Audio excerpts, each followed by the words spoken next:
Salut tout le monde, aujourd'hui je fais la critique du 11e album des Beatles. Il s'agit du sous-marin jaune, Yellow Submarine.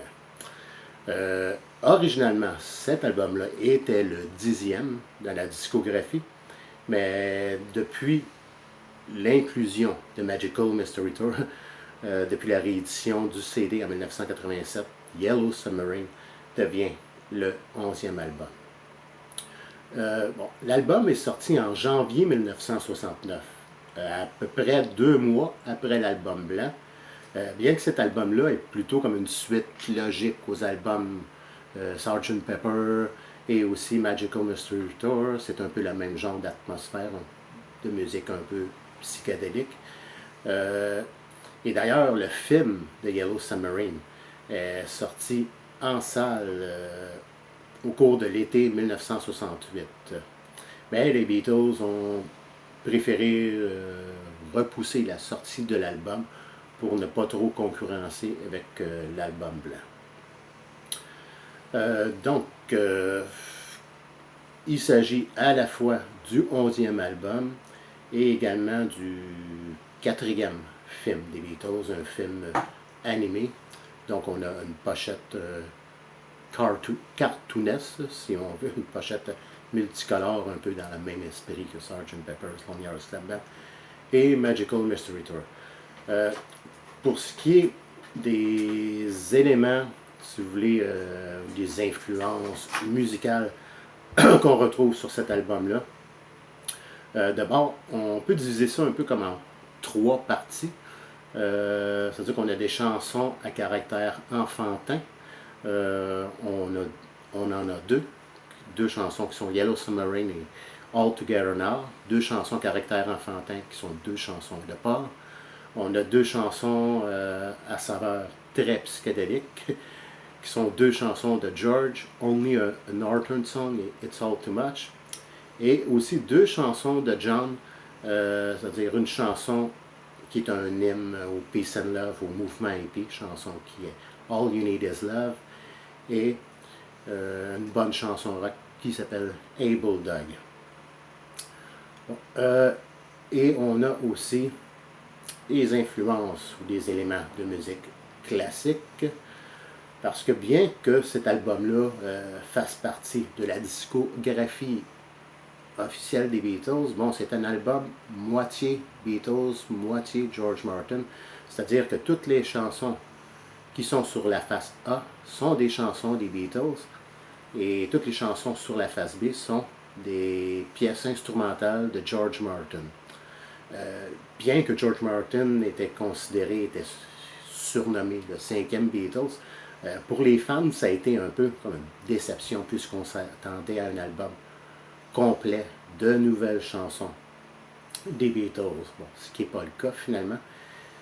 Et parmi les chansons des Beatles qui font la face A, on a 2 chansons qui étaient déjà parues auparavant. On a Yellow Submarine, la chanson titre, qui était déjà parue sur Revolver, et on a All You Need Is Love qui était déjà sorti en single en Angleterre et dans la majorité de l'Europe, je crois.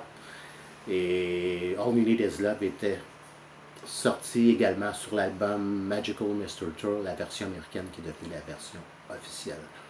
Donc en réalité, on retrouvait seulement que 4 nouvelles chansons des Beatles.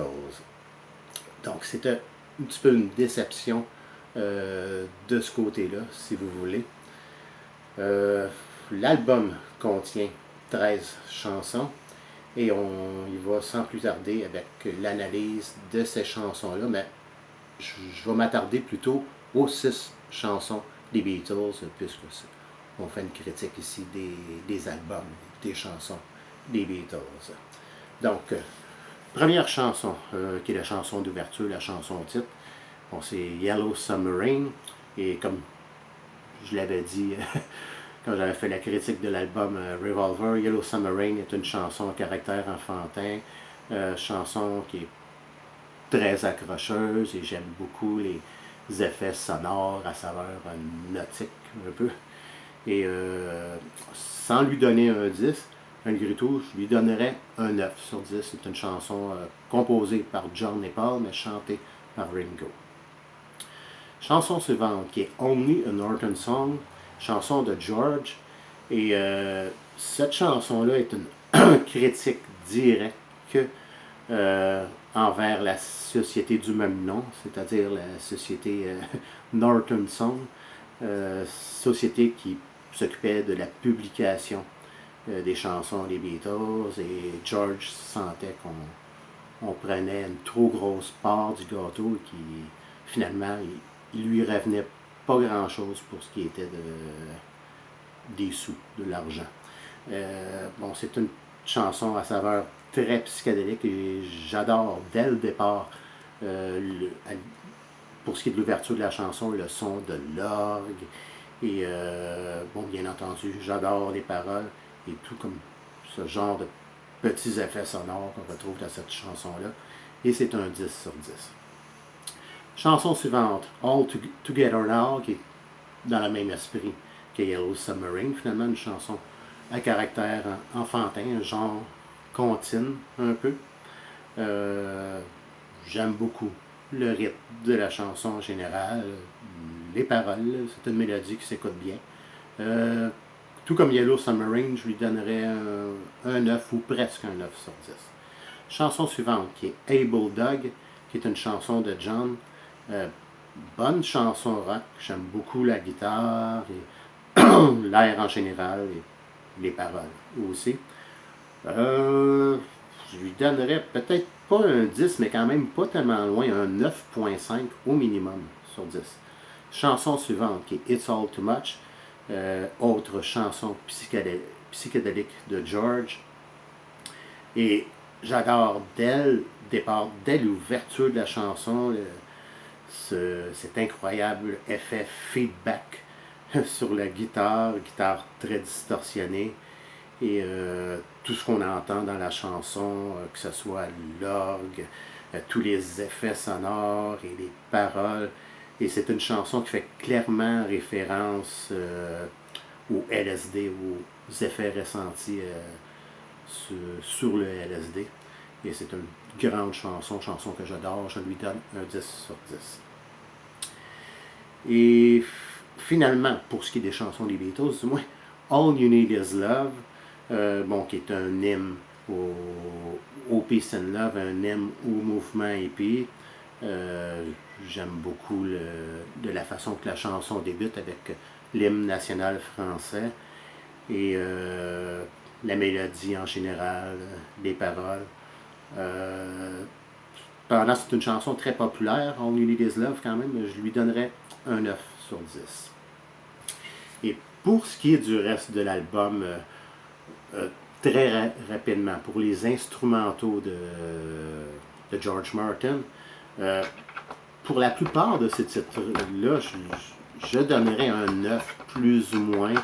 Bon, je pense à Pepperland, qui est probablement le titre le plus intéressant parmi les instrumentaux de George Martin. Ce serait un 9, très facile. Et probablement la même note pour ce qui est de Sea of Time, Sea of Falls, Sea of Monsters, March of the Meanies, Pepperland Laid Waste, quelque chose de même. L'album clôture avec cet instrumental qui est Yellow Submarine in Pepperland. Celle-là, bon, je lui donnerais peut-être plutôt un 8 sur 10 plutôt qu'un 9. Donc, si on regarde pour ce qui est des notes, de la valeur de chaque chanson ou de pièce instrumentale, l'album pourrait se mériter un 9. Mais comme je disais au début de ma critique, de mon analyse finalement, il y a quand même le côté déception parce qu'on s'attendait à un album complet de chansons des Beatles. Et donc pour cette raison-là, je donnerais plutôt probablement un 8 sur 10. Bon, c'est un album quand même, si on est ouvert à la musique classique, c'est un album quand même intéressant.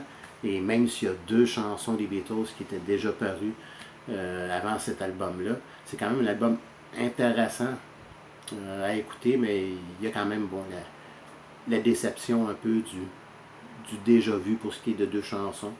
et de toutes les chansons aussi de George Martin. Donc, probablement un 8 sur 10. Et en passant, en 1999, parce que, bon, pour ce que je vous montre là, c'est l'album officiel des Beatles. En 1999, on a sorti cet album-là, sur lequel on retrouve seulement que les chansons des Beatles figurant dans le film, là, qui s'appelle The Beatles Yellow Submarine Soundtrack, et qui est plus, si on est un peu moins ouvert aux instrumentaux dans la musique classique. Cette version-là est plus intéressante, mais il reste quand même que la version officielle, c'est celle-là.